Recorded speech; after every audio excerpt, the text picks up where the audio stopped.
Hello friends, this is Aryash and welcome to maths वार्ता। नमस्कार साथियों, आप सभी का इस चैनल पर हार्दिक स्वागत और अभिनंदन है। क्वेश्चंस पे आगे चलने से पहले आप सभी लोग फटाफट वीडियो को लाइक कर दीजिए और चैनल को सब्सक्राइब करके ऑल पे क्लिक कर लीजिए, क्योंकि आपका समर्थन ही हमारा मनोबल है। और वीडियो को एंड तक जरूर देखिएगा। पहला क्वेश्चन क्या दे रखा है, 37 सही 1/2 में कितने 1/8 होंगे।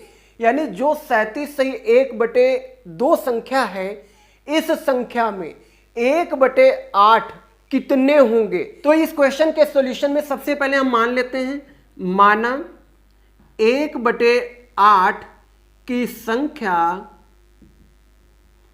कितनी होगी, x होगी। यानी 37 सही 1/2 में 1/8 की जो संख्या होगी उसको हमने लेट कर लिया x होगी। तो जो x की वैल्यू आएगी उसको निकाल लेते हैं। तो किसमें कहा गया था, 37 सही 1/2 में, तो ये मेन संख्या है तो इसको हम ऊपर रखते हैं। तो 37 सही 1/2 बटे 1/8 की संख्या ज्ञात करनी, तो 1/8 से भाग कर देते हैं। तो x बराबर कितना आएगा। अब यहां देखिए, ये जो भिन्न हमारी अंश में लिखी हुई है ये कैसी है, मिश्रित है। लेकिन हर में लिखी हुई भिन्न कैसी है, साधारण भिन्न है।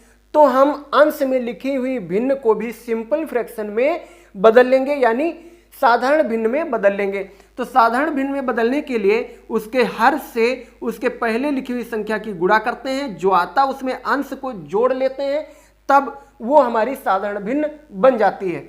तो 2 से 37 को गुणा करेंगे, 74 में 1 जोड़ेंगे 75, तो ये हो गया 75/2। अब पूरे के बटे में कितना लिखा, 1/8।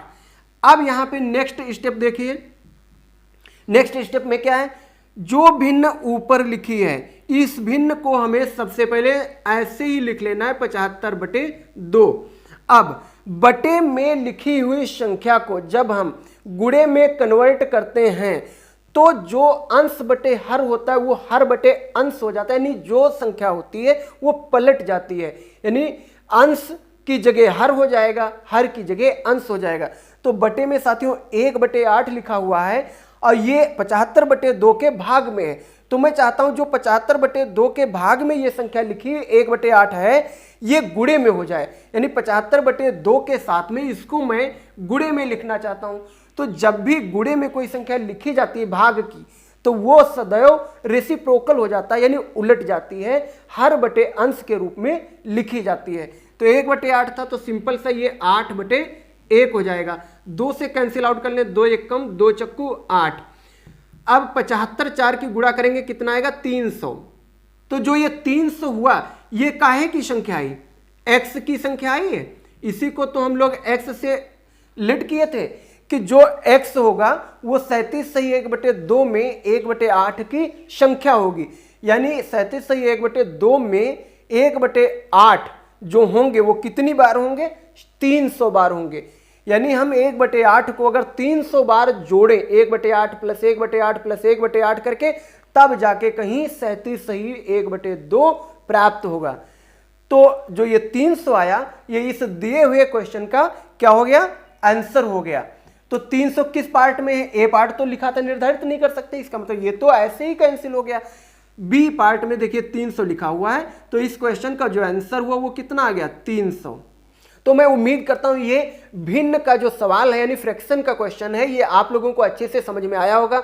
बस इसमें याद रखने योग्य जो पॉइंट है वो सिर्फ इतना है कि जब किसी भिन्न के बटे में कोई भिन्न दूसरी लिखी होती है, तो बटे वाली भिन्न को जब हम अंश के यानी ऊपर भिन्न के साथ गुणे में लिखना चाहेंगे, तो अंश बटे हर की जगह हर बटे अंश के रूप में हमेशा हो जाती है। तो ऐसी टिप्स आप लोग हमेशा ध्यान रखिएगा, क्योंकि ये आपके लाइफ में, आपके एग्जामिनेशन में काफी हद तक बेनिफिशियल रहने वाली हैं।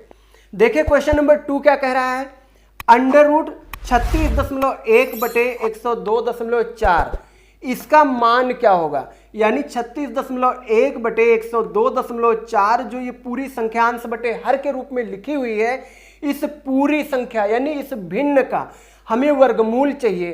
तो क्या इस भिन्न का वर्गमूल 29/62 होगा, या फिर 19/32 होगा, या फिर 19/72 होगा, या फिर 29/32 होगा। इन दिए हुए 4 ऑप्शंस में से एक कोई भिन्न इस दी हुई भिन्न का वर्गमूल होगी। तो इस क्वेश्चन को सॉल्व करने के लिए मैं आप लोगों को दो मेथड बताने वाला हूं और दोनों ही मेथड वर्गमूल निकालने के लिए बहुत ही ज्यादा इंपॉर्टेंट हैं। पहला जो मेथड है वो मैं आप लोगों को बताऊंगा गुणनखंड विधि से कैसे वर्गमूल निकालते हैं किसी भी भिन्न का या किन्हीं भी संख्याओं का। दूसरा जो है वो सबसे ज्यादा इंपॉर्टेंट है और इंपॉर्टेंट इसलिए है क्योंकि उसकी सहायता से हम ऐसी संख्याओं का वर्गमूल निकालते हैं जिन संख्याओं का पूर्ण वर्गमूल नहीं निकलता या वे संख्याएं दशमलव के रूप में लिखी हुई होती हैं। उन संख्याओं का वर्गमूल निकालने के लिए हम सेकंड जो मेथड बताएंगे वो भाग विधि है। तो भाग विधि से वर्गमूल निकालना सभी को अच्छे से आना चाहिए। तो आप लोग इस क्वेश्चन को अच्छे से समझ लीजिए क्योंकि प्रत्येक एग्जाम में एक क्वेश्चन आपका वर्गमूल से आता है और सभी क्वेश्चंस ज्यादातर जो होते हैं वो भाग विधि से ही सॉल्व किए जाते हैं। तो यहां पे पहला जो टाइप है वो है गुणनखंड, उसको आप लोग सबसे पहले देख लीजिए। टाइप फर्स्ट गुणनखंड विधि, गुणनखंड विधि। तो देखिए इस क्वेश्चन को गुणनखंड विधि से कैसे सॉल्व करेंगे। तो सबसे पहले जो ये संख्या लिखी हुई है भिन्न, इसको वर्गमूल के रूप में जैसे लिखा ऐसे ही लिख लीजिए 36.1/102.4। अब साथियों गुणनखंड निकालने के लिए हमें बिना दशमलव की संख्याएं चाहिए। तो बिना दशमलव की संख्याएं बनाने के लिए हमें अंश और हर में लिखी हुई दशमलव की संख्याओं में उनके पीछे के अंक देख लीजिए कि क्या बराबर हैं। अगर दी हुई अंश और हर में संख्याएं जो दशमलव के बाद के अंक हैं बराबर में हैं तो उस दशमलव से दशमलव को कैंसिल आउट कर दीजिए। यदि दी हुई संख्याओं में दशमलव के बाद के अंक बराबर नहीं है तो दशमलव के बाद के अंकों को बराबर करने के लिए हमें उतने जीरो बढ़ाने पड़ते हैं। जैसे मान लीजिए यहाँ पे अंश में लिखी हुई संख्या जो है 36.1, तो दशमलव के बाद में एक अंक है। इसमें अगर मान लो 2 अंक होते और नीचे लिखी हुई संख्या के बाद एक ही अंक था तो हम एक जीरो नीचे बढ़ा लेते, तब दशमलव के बाद की संख्याएं हमारी बराबर होती। क्योंकि यहाँ पे दशमलव के बाद अंश में भी एक ही संख्या है और नीचे हर में भी दशमलव के बाद एक ही अंक है, इसलिए इस दशमलव से ये दशमलव कैंसिल हो जाएगा। तो जब इस दशमलव से ये दशमलव कैंसिल होगा तो जो संख्या आएगी वो आपकी बचेगी √361/1024। अब जो ये भिन्न दी हुई है 361/1024 अंडर रूट के अंदर, इस भिन्न का हमें क्या चाहिए वर्गमूल। क्योंकि वर्गमूल हम तभी निकालते हैं जब कोई संख्या अंडर रूट के अंदर लिखी हो। तो साथियों अंडर रूट का मतलब ही होता है दी हुई संख्या का वर्गमूल निकालना। तो गुणनखंड विधि से कैसे हम इसका वर्गमूल निकालेंगे ये सबसे पहले देख लीजिए। तो जो अंश में संख्या लिखी हुई है इसके गुणनखंड निकाल लीजिए और हर में जो संख्या लिखी हुई है उसके वर्गमूल निकाल लीजिए। और अंश का जो वर्गमूल आए उसको हम अंश के रूप में लिख लें और हर की संख्या का जो वर्गमूल आए उसको हर के रूप में लिख लें और उसको सॉल्व कर लें, वही आपका आंसर होता है। तो यहां पर सबसे पहले अंश में लिखी हुई संख्या 361 का हम वर्गमूल निकाल लें गुणनखंड से। तो गुणनखंड से निकालने के लिए इसके गुणनखंड करने पड़ेंगे। तो गुणनखंड करने के लिए हमें ऐसी संख्या से इसे भाग करना होगा जिससे ये पूर्णतः कट जाए। तो देखिए 361 क्या है, एक विषम संख्या है। तो जो विषम संख्या होती है वो हमेशा विषम संख्या से ही डिविजिबल होती है। और ये जो 361 है ये 19 से ही कटेगा। 19 से जब हम 361 को कैंसिल आउट करेंगे तो 19 ही आएगा और 19 का अगेन टेबल लगाएंगे तो 19 × 19। तो जो इसका वर्गमूल आएगा, तो वर्गमूल निकालने के लिए हम क्या करते हैं, जो भी गुणनखंड होते हैं उनका पेयर बनाते हैं, नहीं जोड़ा बनाते हैं और एक जोड़े को सिर्फ हम एक बार लिखते हैं। तो 19 कितनी बार है, एक और 2 बार है। तो 2 बार जो गुणनखंड होता है उसको हम एक बार लिखते हैं। तो ये आपका 19 एक बार हो गया। तो इसका मतलब इस संख्या का वर्गमूल कितना आ गया, 19 आ गया। इसी प्रकार से जो हर में लिखी हुई संख्या हमारी 1024 है, इस हर में लिखी हुई संख्या 1024 के गुणनखंड कर ले। तो देखिए ये संख्या कैसी है, सम संख्या है। तो सम संख्या हमेशा सम संख्या से ही डिविजिबल होती है और वो हमेशा 2 से कटती है। तो 2 का पहाड़ा लगा दें तो 2 पंचे 10, 2 एकम 2 दूनी 4, फिर 2 का लगा दें तो 2 दूनी 4, 1 बचा 11 हो गया, 2 पंचे 10, 1 12, 2 छंग 12, फिर 2 से तो 2 एकम 2, 2 दूनी 4, 2 अठी 16, फिर 2 से तो 2 छंग 12, 2 चक्कू 8, फिर 2 से तो 2 तियां 6, 2 दूनी 4, फिर 2 से तो कितना आएगा 16, फिर 2 से तो 8, फिर 2 से तो 4, फिर 2 से 2 दूनी 4, फिर 2 से 2 एकम 2। इस संख्या का हमें चाहिए वर्गमूल। तो इस संख्या का वर्गमूल निकाल लीजिए साथियों। तो वर्गमूल के लिए हमने आप लोगों को कहा है पेयर बनाइए, यानी जोड़ा बनाइए। तो देखिए, एक तो ये, दूसरा ये जोड़ा बन गया, तीसरा ये जोड़ा, चौथा ये और पांचवा ये, यानी 5 जोड़े इसमें बने। तो 5 बार 2 की गुणा कर लीजिए, 2 गुणे 2 गुणे 2 गुणे 2 गुणे 2। इस प्रकार से 5 बार गुणा करेंगे तो कितना आएगा 32। भाई 2 दूनी 4 दूनी 8 दूनी 16 दूनी 32। तो इस प्रकार से इस भिन्न के अंश में लिखी हुई संख्या 361 थी, इसका वर्गमूल कितना आ गया 19। तो यहाँ पे हमें 19 लिख लेना है, बटे 1024 जो संख्या थी इसका वर्गमूल कितना आ गया 32। तो ये हो गया 32। तो जो 19 बटे 32 है ये इस दी हुई संख्या 36.1 बटे 102.4 का क्या है साथियों वर्गमूल है। तो 19 बटे 32 जो है ये इन दिए हुए 4 ऑप्शनों में किस में है? तो इन दिए हुए 4 ऑप्शनों में बी पार्ट में दिया हुआ है। तो इस क्वेश्चन का जो आंसर हुआ वो क्या है 19 बटे 32 है। आई होप कि आप लोगों को ये गुणनखंड विधि अच्छे से समझ में आई होगी। गुणनखंड विधि से जब भी किसी भी संख्या का वर्गमूल निकाला जाता है तो वर्गमूल निकालने के लिए उसके हमें क्या करने पड़ते हैं फैक्टर करने पड़ते हैं, यानी गुणनखंड करने पड़ते हैं। और जब किन्हीं संख्याओं का हम गुणनखंड कर लेते हैं उसके बाद में दो संख्याओं का जोड़ा बनाते हैं। जितने जोड़े आते हैं उनकी आपस में जब गुणा करते हैं तब हमें उस संख्या का वर्गमूल प्राप्त होता है। तो आई थिंक ये जो मेथड होता है गुणनखंड का ये बड़ी संख्याओं के लिए काफी ज्यादा कॉम्प्लिकेटेड और बड़ा हो जाता है। इसलिए कॉम्पिटिटिव एग्जामिनेशन में हमेशा आप सभी लोग जो मैं इसका सेकंड मेथड बताने वाला हूं उसका यूज कीजिएगा, क्योंकि भाग विधि से आप लोग जब किसी भी संख्या का वर्गमूल निकालते हैं तो वो काफी इजी हो जाता है, कम टाइम टेकिंग होता है, ज्यादा समय नहीं वेस्ट होता है। टाइप 2 हमें पढ़ना है भाग विधि। भाग विधि, तो भाग विधि में हमें पढ़ने के लिए क्या करना पड़ेगा, जो भी संख्याएं दी हुई हैं अंश और हर में उन दोनों संख्याओं का अलग अलग से भाग विधि से वर्गमूल निकाल लें और उनको अंश बटे हर के रूप में लिख लें। सिंपल सा उसका आंसर आ जाता है। तो यहाँ पे संख्या क्या लिखी हुई है उसको यहाँ पे लिख लेते हैं। संख्या लिखी हुई है अंडर रूट 36.1 बटे 102.4। इसका हमें वर्गमूल चाहिए। तो इस संख्या में मैं चाहूं तो भाग विधि में भी ऊपर और नीचे दशमलव के बाद अंक बराबर हैं तो मैं दशमलव से दशमलव काट सकता हूं, लेकिन नहीं अगर काटना हो तो आप दशमलव में लिखकर भी संख्या का वर्गमूल आसानी से निकाल सकते हैं। तो यहां पर हम इस दशमलव से इस दशमलव को कैंसिल आउट कर देंगे, क्योंकि अंश में दशमलव के बाद एक ही डिजिट है और हर में भी जो संख्या लिखी हुई है उसके दशमलव के बाद भी एक ही डिजिट है। चूंकि दशमलव के बाद के अंकों का जो संख्या है वो समान है, इसलिए दशमलव से दशमलव क्या कर देंगे कैंसिल आउट कर देंगे।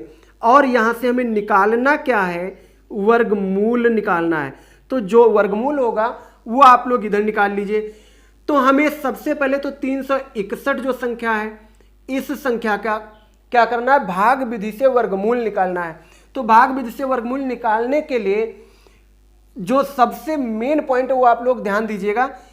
पहले तो हम लिखी हुई संख्या का पेयरिंग करते हैं, यानी जोड़ा बनाते हैं। वो जोड़ा किधर से बनाते हैं, दशमलव के पहले लिखी हुई संख्याओं का जो जोड़ा बनता है वो राइट टू लेफ्ट होता है, यानी दाईं तरफ से शुरू करते हुए बाईं तरफ की तरफ दो का जोड़ा बनाते जाते हैं।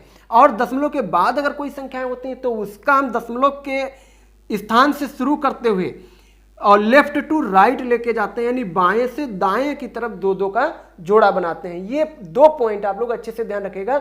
अगर जोड़ा बनाने में आपने गलती की तो भाग विधि से क्वेश्चन आप नहीं सॉल्व कर पाएंगे।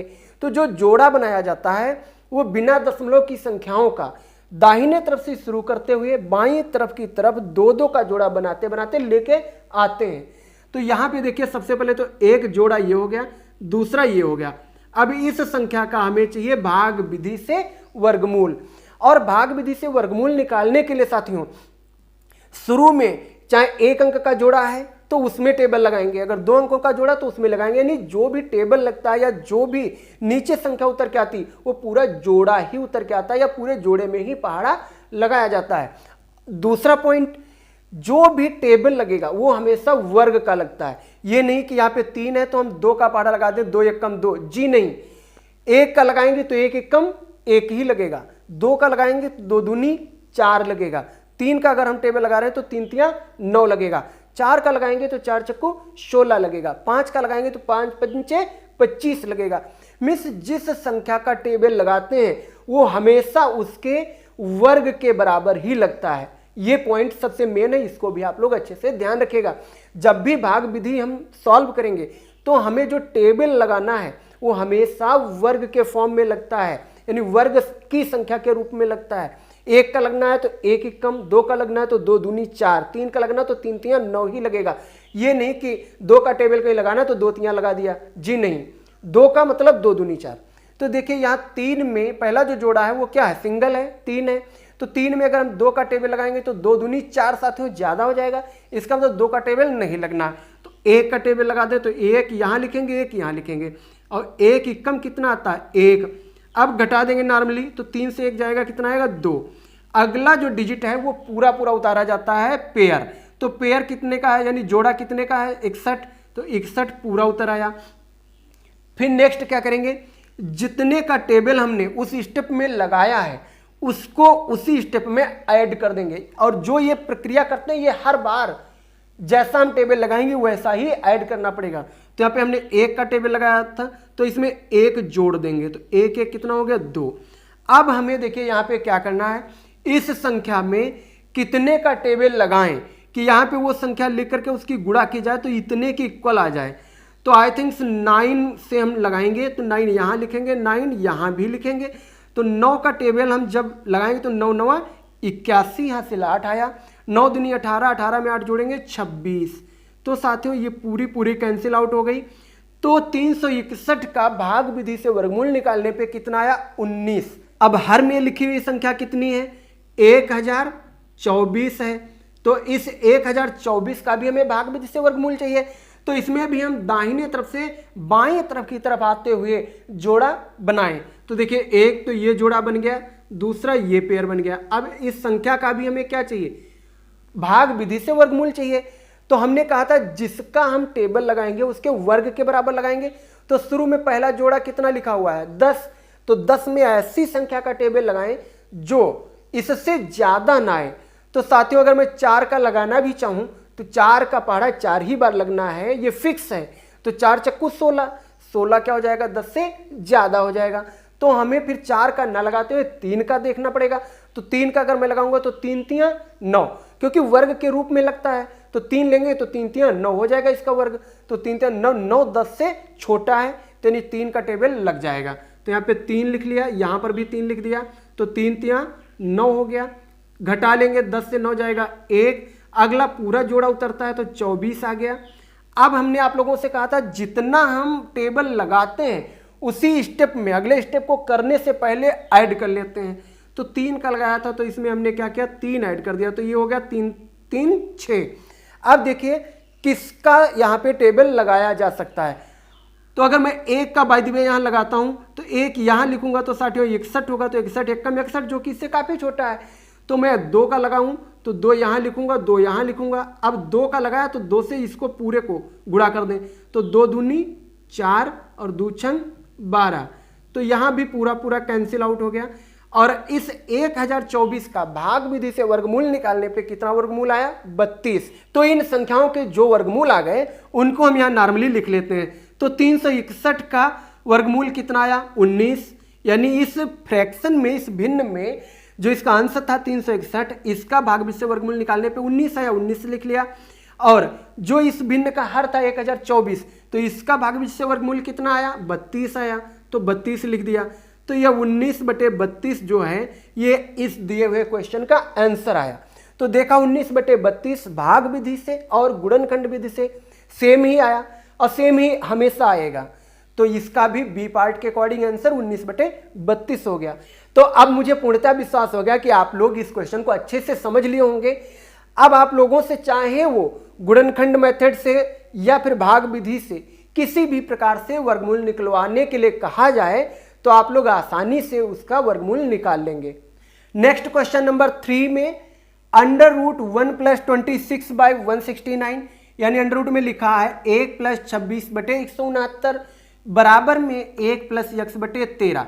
यहां से इस समीकरण को हल करने पर x का मान क्या होगा? क्या वो x का मान 7 होगा? क्या x का मान 5 होगा? क्या x का मान 3 होगा? क्या x का मान 1 होगा?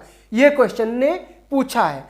तो ये भी क्वेश्चन काफी हद तक इजी है और मैं आप लोगों को बेस्ट ट्रिक से भी बताऊंगा ताकि आप लोगों के सामने जब भी ऐसे क्वेश्चन आए तो उनको देखते ही आप लोग सेकेंडों में उसे सॉल्व कर सकें। तो देखिए क्वेश्चन क्या लिखा है, 1 + 26/169 मीन्स इस यहाँ पे जो ये शुरू में 1 लिखा है इसका हर 1 है। भाई किसी भी संख्या का हर अगर कुछ नहीं होता है तो उसके हर में 1 मानते हैं। तो इस प्रकार से 1 + 26/169 लिखी हुई संख्या का हमें क्या करना है, एलसीएम लेना है। तो 1 और 169 का एलसीएम कितना हो जाएगा, 169 हो जाएगा।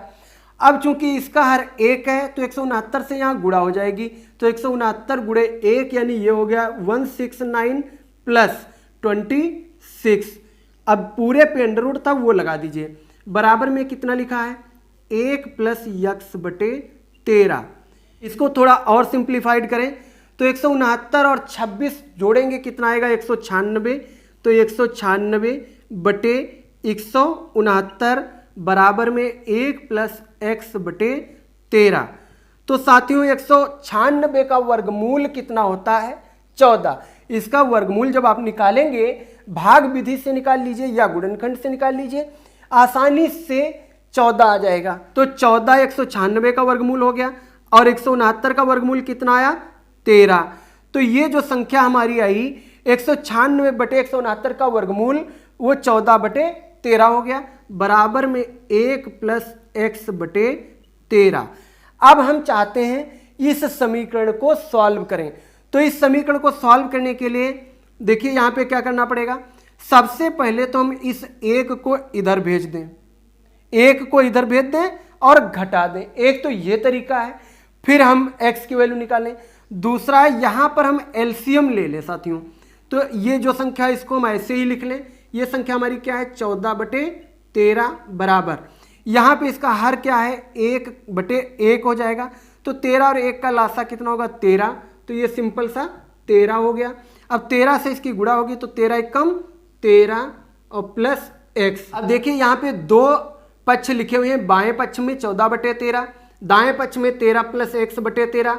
तो जब बराबर में कोई भी 2 भिन्न लिखी हो और उनका हर समान हो तो दोनों हरों को हम कैंसिल आउट कर सकते हैं। तो 13 से 13 कैंसिल हो गया, तो ये कितना बचा 14 = 13 + x।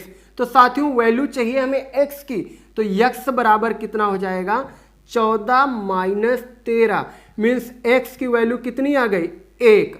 तो इन दिए हुए 4 ऑप्शंस में से कौन सा पार्ट है जिसमें 1 है, तो डी वाले पार्ट में 1 था। तो इसके अकॉर्डिंग डी क्या हो गया आंसर हो गया।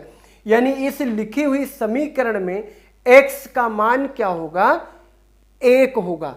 तो देखिए क्वेश्चन नंबर 4 में एक शहर की जनसंख्या में 4% की वार्षिक वृद्धि होती है, परंतु स्थानांतरण के कारण 1/2% वार्षिक तक की कमी हो जाती है। तो इस प्रकार से 3 वर्षों में वृद्धि का प्रतिशत क्या होगा। ऐसे तो 4% की वृद्धि हो रही है, लेकिन आधे % की उसमें कमी भी तो आ रही है लोगों के आने जाने के कारण। तो जो एक्चुअल इसकी वास्तविक वृद्धि है वो निकाल लेनी है। उसके बाद में पूछा गया 3 वर्षों में वृद्धि का प्रतिशत क्या है, यानी आने वाले अगले 3 सालों बाद इस शहर की जनसंख्या में कितने प्रतिशत की वृद्धि होगी। क्या वो वृद्धि 10.8% होगी या फिर वो वृद्धि 10.5% होगी, क्या वो वृद्धि 10% होगी या फिर उस शहर की वृद्धि 9.8% होगी। ये इस क्वेश्चन में कहा है। तो सबसे पहले क्या दे रखा है कि जनसंख्या में वृद्धि कितने की हो रही है, 4% की हो रही है। तो जो जनसंख्या है में वृद्धि कितनी है, 4% की है, और स्थानांतरण के कारण उसकी जनसंख्या कितने परसेंट घट रही है, वो 0.5% है। तो स्थानांतरण के कारण कमी कितनी हो रही साथियों, 1/2% मीन्स 0.5%, यानी आधे परसेंट की क्या हो रही है, कमी हो रही है। तो इसकी जो अभीष्ट जनसंख्या वृद्धि होगी, यानी वास्तविक जनसंख्या वृद्धि होगी, वो क्या होगी। तो हमें क्या यहां पे लिखना है, वास्तविक जनसंख्या वृद्धि। तो वास्तविक जनसंख्या वृद्धि साथियों 4 से अगर हम 0.5 घटा दें तो 3.5% जो वार्षिक आया, ये इसकी रियल बढ़ोतरी हो रही है। यानी जितनी बढ़ोतरी हो रही थी और लोगों के आने जाने से आधे % की उसमें कमी आ रही थी, उसको हमने घटा दिया, तो जो आया वो एक्चुअल इसकी यानी अभीष्ट जनसंख्या वृद्धि हो गई। अब हमें 3 वर्षों में वृद्धि का प्रतिशत ज्ञात करना है। तो इसके लिए हम मान लें कि शुरू के दिनों में इस शहर की जो जनसंख्या थी वो कितनी थी, x थी। तो माना शहर की प्रारंभिक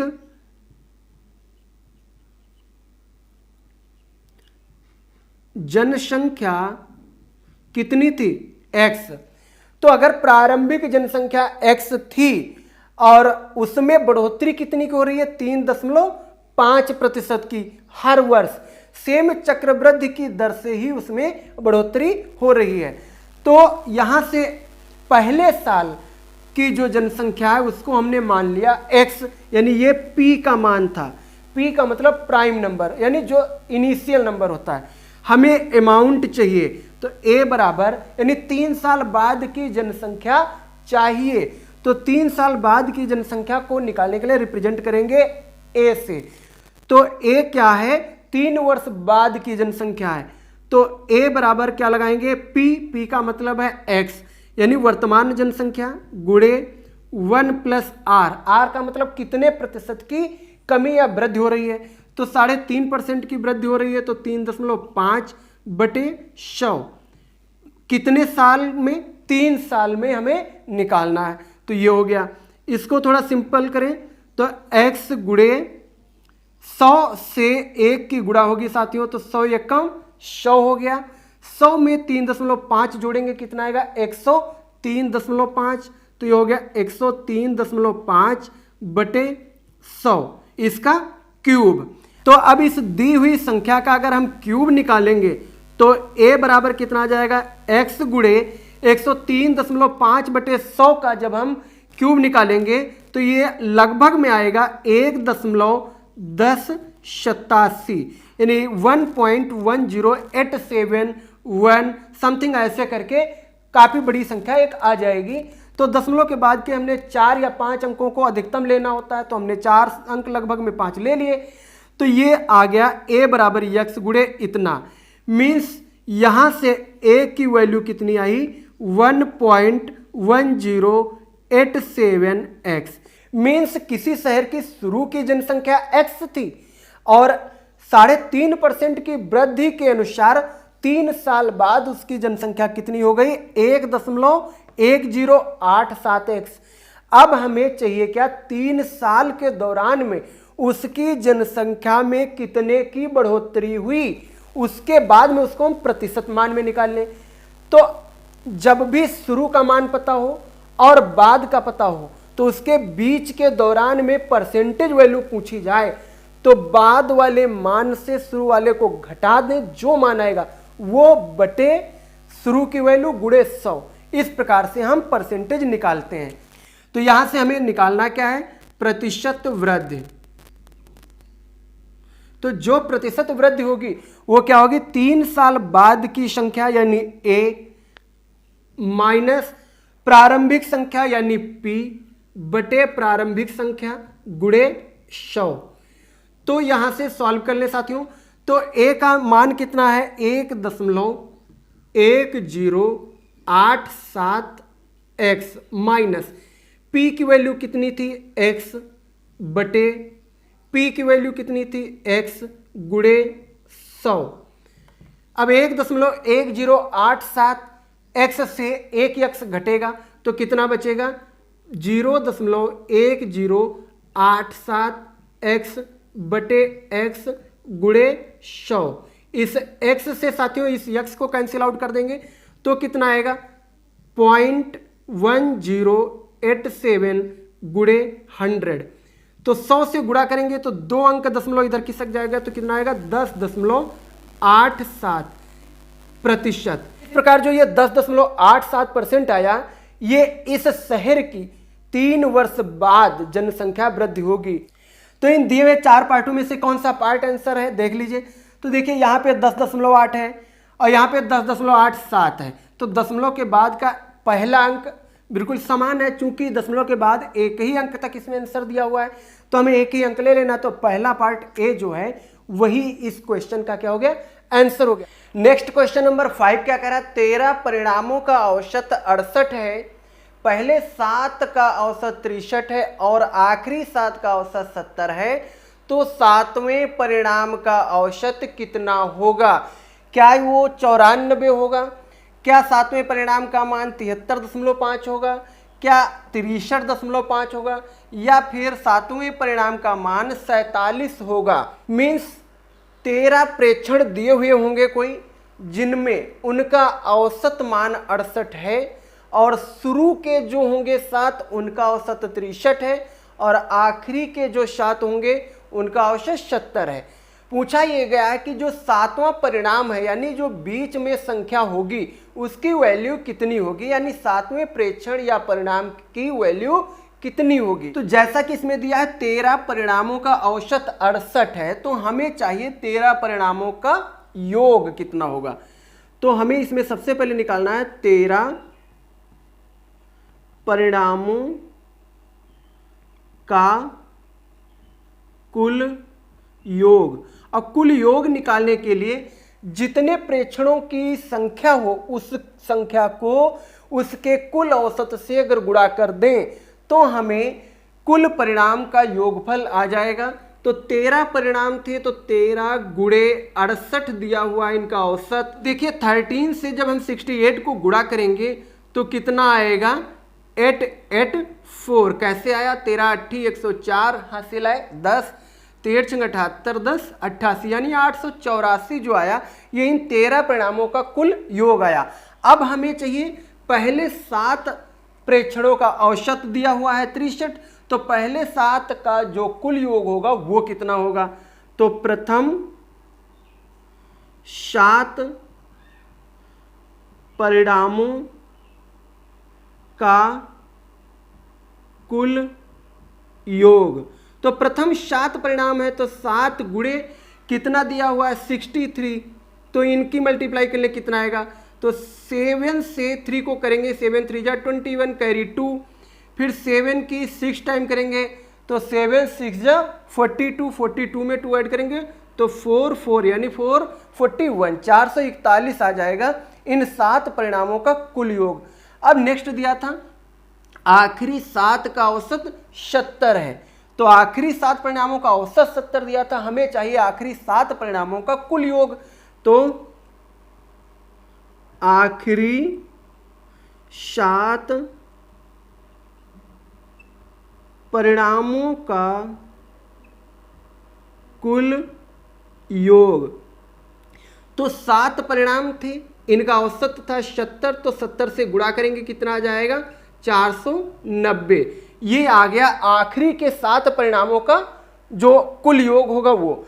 अब यहां पे एक चीज समझिए कि जैसे शुरू से 7 परिणामों की बात की तो 7 शुरू के हो गए 7 आखिरी के हो गए, तो कितने कुल हो गए परिणाम 14, यानी जो 7वां परिणाम है वो 2 बार रिपीट हुआ है। तो हम चाहते हैं 7वें परिणाम की वैल्यू, तो 7वें परिणाम की जो वैल्यू होगी वो अगर हम प्रारंभ के और आखिरी के इन सातों परिणामों के जो कुल योगफल आए हैं, इन दोनों योगफलों को जोड़ लें, इसमें से इन 13 परिणामों का कुल योग घटा दें, क्योंकि जो ये आएगा ये साथ साथ 14 परिणामों का आएगा और ये दिया हुआ है 13 परिणामों का योगफल। तो अगर इनमें से हम इसको घटा दें तो हमें 7वां परिणाम आ जाएगा। तो इस प्रकार से हमें चाहिए क्या, 7वां परिणाम, यानी 7वां परिणाम। तो जब 7वां परिणाम आएगा वो कितना आ जाएगा, 441 प्लस 490, इन दोनों के योग से हमें घटाना है टोटल जो परिणामों का योगफल आया था 884। तो इनको साथियों जोड़ लीजिए, 0 में 1 जोड़ेंगे 1 आएगा, 9 में 4 जोड़ेंगे 13 का 3 हासिल 1, 4 1 5 4, 931 से घटाना है 884। तो घटा दीजिए, यहाँ से कैरी लेंगे 11 से 4 जाएगा 7 आएगा, यहाँ 2 यहाँ से कैरी लेंगे 12 से 8 जाएगा 4 यानी 47। तो जो ये 47 आया ये क्या है, 7वें परिणाम का मान है। तो इसमें से कौन सा पार्ट आपका सही देख लीजिए, पहला 94 था तो 94 तो है नहीं, दूसरा पार्ट 73 था ये भी सही नहीं है, तीसरा भी नहीं है, और डी पार्ट में 47, इसका मतलब डी पार्ट आपका क्या हो गया, इस दिए हुए क्वेश्चन का आंसर है। आई होप कि ये क्लास आप लोगों को बेहतर तरीके से समझ में आई होगी। दोस्तों जिन लोगों ने अभी तक चैनल को सब्सक्राइब नहीं किया है फटाफट चैनल को सब्सक्राइब कर लीजिए, क्योंकि आप लोगों को यूपी SSSC PT की मैथमेटिक्स की क्लासेस इसी प्रकार से बेहतरीन ट्रिक्स के साथ लगातार मिलने वाली हैं।